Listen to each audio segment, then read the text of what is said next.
The day was December 8th, 1962, and it was his second year actually of hunting with a bow, actually the last day of the bow season. The morning that he shot the deer, he always described it as being a real foggy morning, the kind of morning that maybe a big deer might like to go out and roam around a little bit because there's some cover, and he hadn't been on his stand very long. He was standing on the edge of a mining road off of a main trail that he had already researched, checked it out, and there had been a lot of deer traffic. He heard this noise. The deer looked like it was pushing a bunch of brush down a trail. It had its nose down. And what he didn't realize at that point, coming through the brush, that it was the rack. And it actually startled him. And I think he had said several times he thought he knew the deer could probably hear him because his heart was beating and pounding.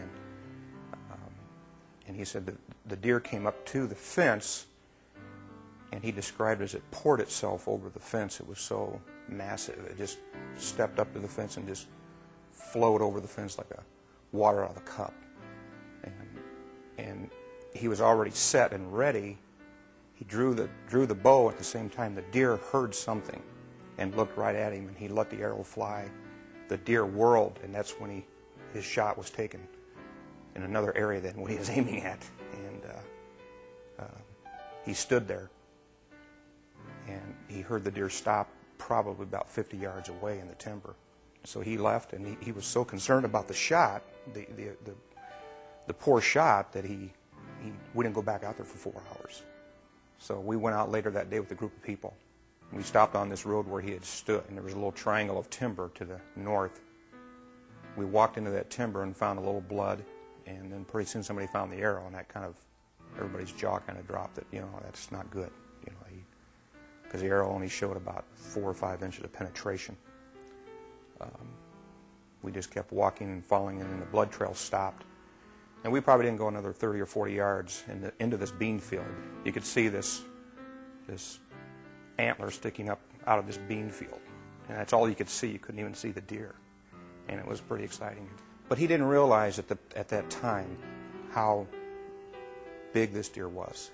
The deer hung in his gas station in Knoxville, Iowa for several months, and my recollection is somebody came through to buy gas or buy something from the station and asked him whose deer that was, and he said that was his, hanging up on the wall. And he said, "Do you ever have it measured?" And he said, "No." Never thought about it.